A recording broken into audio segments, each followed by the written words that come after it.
Child Protective Services showed up at my door twice in 1 month over reports that I was leaving my kids alone for days at a time. I'm a stay-at-home mom who hasn't left the house without my children in over a year. The second visit, the caseworker showed me something that made my stomach drop. I'm Renee, 33, married, 2 kids, 4 and 7. I left a marketing job 4 years ago to stay home full-time. My days are genuinely boring in the best way. School drop-off, groceries, naps, dinner, repeat. The first visit came on a Tuesday afternoon. A caseworker named Mr. Holloway knocked on my door, polite but clearly uncomfortable, and explained there'd been a report that my children were regularly left unsupervised for extended periods, sometimes overnight. I was confused, then a little offended, then mostly just baffled, since both kids were literally sitting at the kitchen table doing homework while we talked. He walked through the house, asked the kids a few gentle questions separately, found nothing, and left, saying these things sometimes happen, and not to worry too much. I tried not to worry. Then, 17 days later, he was back. This time, the report had more detail. Specific days and times I supposedly wasn't home. A description of my car being gone for several days at a stretch. I hadn't taken my car anywhere overnight in months. He checked again, found the same 2 kids, same homework table, same nothing. What he showed me on the second visit was the actual written report,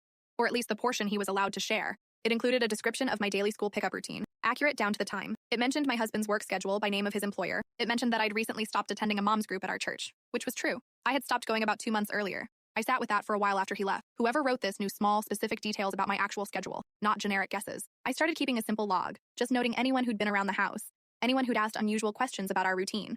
About 10 days into keeping that log, a woman from the mom's group I'd stopped attending texted me out of nowhere, overly friendly, asking detailed questions about how the kids were doing since I'd been so busy lately. I hadn't told her I was busy. I hadn't told her anything. I mentioned this conversation to another woman still in the group just in passing. She got quiet, then told me,